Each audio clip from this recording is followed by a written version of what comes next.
So a lot of people have been tagging me in this picture and asking if it's me. Yes, it is me.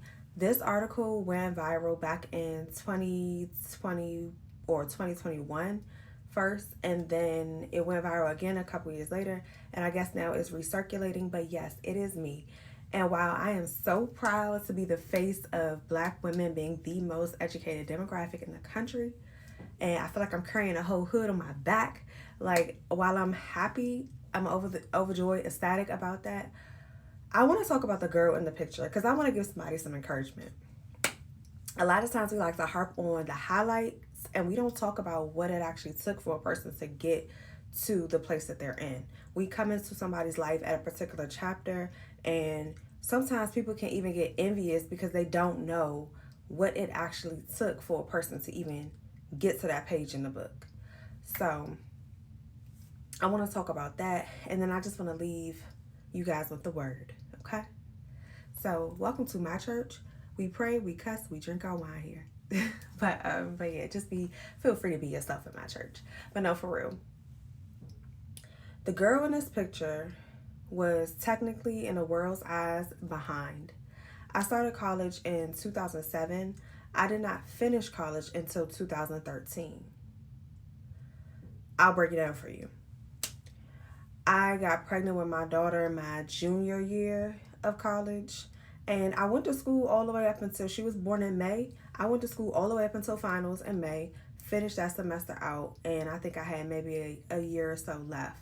A year, either 2 semesters or 1 semester left by the time I had her. So I went all the way up. I finished that out. When I was going back to the following semester after I had her, got into an accident on the way to school, totaled my car. I loved that car. That was my first car. It was a light blue Pontiac G6, light interior. It was beautiful. I loved that car. Many, many memories were made with that car. Totaled it.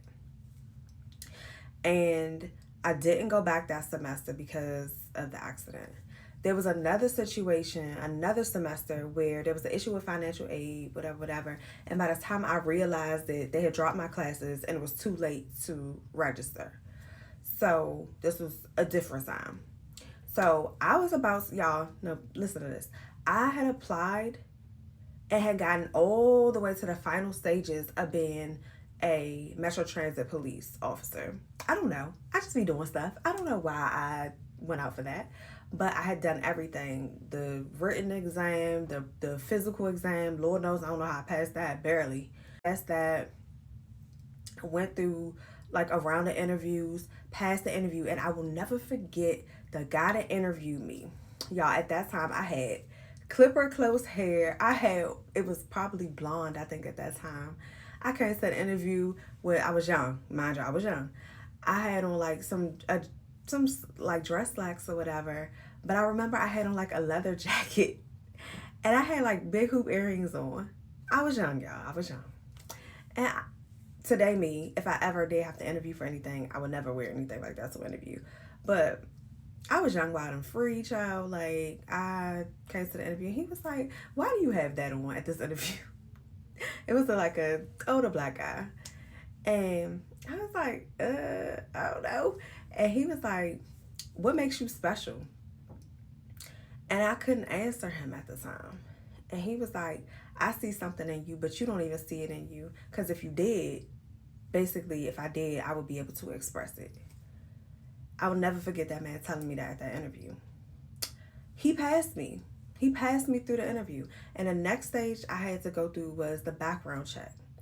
And if you're from the DMV, you understand that we are very like private people for the most part. Like, we know who belongs in our neighborhood, but we don't always like know our neighbors like that necessarily. And so the thing that stopped me is that part of the background check was I had to go around to my neighbors and get references. And I'm like, these people don't know me. Like, what are they going to be able to say about me? And it was like really extensive, like this whole booklet that I had to have filled out by a certain time. And so, y'all, that is what stopped me from basically completing the process and becoming a Metro Transit police officer. And instead of doing that, that held me back. Instead of doing that, I said, I'm going to go back to school and I'm going to finish. So I went back to school and finished out the remainder of my bachelor's degree. When I got pregnant with my daughter, there were people that questioned if I was going to finish my degree, even asked me, so what you going to do about college? And I said, I'm going to finish at that time. That was before I had all the situations with, financial aid, blah, blah, blah. And so I was like, I'm going to finish. And I had somebody literally laugh in my face. Yeah. So the girl in that picture, she was technically in the world's eyes behind because I didn't finish school in 4 years. I was an unmarried single mom. And not to say that my daughter's father is not, he's very active in her life. That's gang, that's my bro. But that's not any dig on him, but we just weren't together at the time. So child out of wedlock, didn't finish school on time, don't really know what she gonna do with her career. Because of course I had like the hair thing, but I, thinking maybe I should be doing something different, like just topsy-turvy, young 20s, whatever. All of that turned into the girl that you see in that picture. I decided to go back to school. I finished out. At my graduation ceremony, Michelle Obama happened to do the speech or whatever. And so I was so happy to be a part of that moment. I carried the flag for the School of Business, and it just so happened that I sat in that seat, and just so happened that that picture was captured. Obviously, it's a candid photo. I didn't know it was being taken at the time, and it just so happens to be the picture that was used for this particular article that went viral.